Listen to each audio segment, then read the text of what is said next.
स्वागत है मित्रों हमारे चैनल दलित चेतना और दलित महिला कहानीकार में। पुस्तक की लेखिका हैं डॉक्टर सरोजनी वेडंगी। चलिए पुस्तक का आनंद लेते हैं। दलित शब्द जहां व्यक्ति को अपनी अस्मिता, स्वाभिमान और अपने गौरवमय इतिहास पर दृष्टिपात करने को बाध्य करता है, वहीं पर असंगति, वर्तमान स्थिति और गिरिराज किशोर की कहानियों में दलित चेतना तिरस्कृत जीवन के बारे में सोचने को बाध्य करती हैं।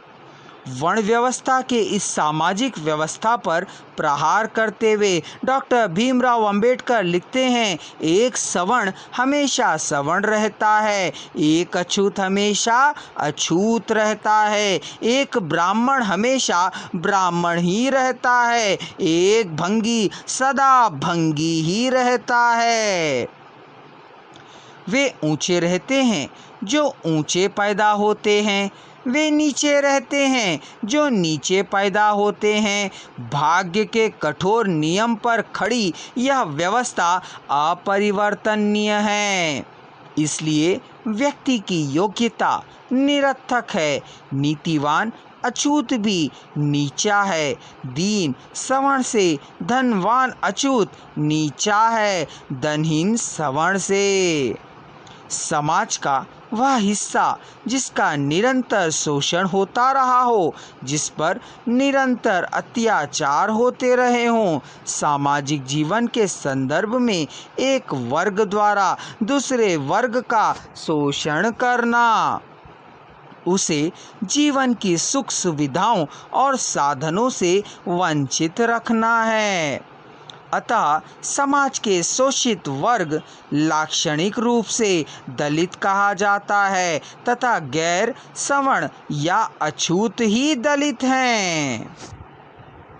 हिंदी साहित्य और दलित चेतना। एक दिन ऐसा आया जब दलित समुदाय में सामाजिक चेतना जगी तथा अंबेडकर के विचारों के गहरे प्रभाव के फलस्वरूप उनका नेतृत्व स्वीकार किया गया। महाराष्ट्र में दलित पैंधर की स्थापना राजा ढाले और नामदेव द्वसाल जैसे युवकों द्वारा हुई तथा सामाजिक परिवर्तन, सामाजिक उत्पीड़न की अभिव्यक्ति विशेषताओं पर प्रहार के साथ दलित आंदोलन का विस्तार हो गया। इस तरह बुद्ध, कबीर, नानक, फूले की विचारधारा का परिवर्तन व कर्मठ रूप अंबेडकर दर्शन के सम्मुख आया तथा आज दलित चिंतन व आंदोलन में अंबेडकर का व्यक्तित्व व विचारधारा ही पृष्ठभूमि के रूप में काम कर रही है।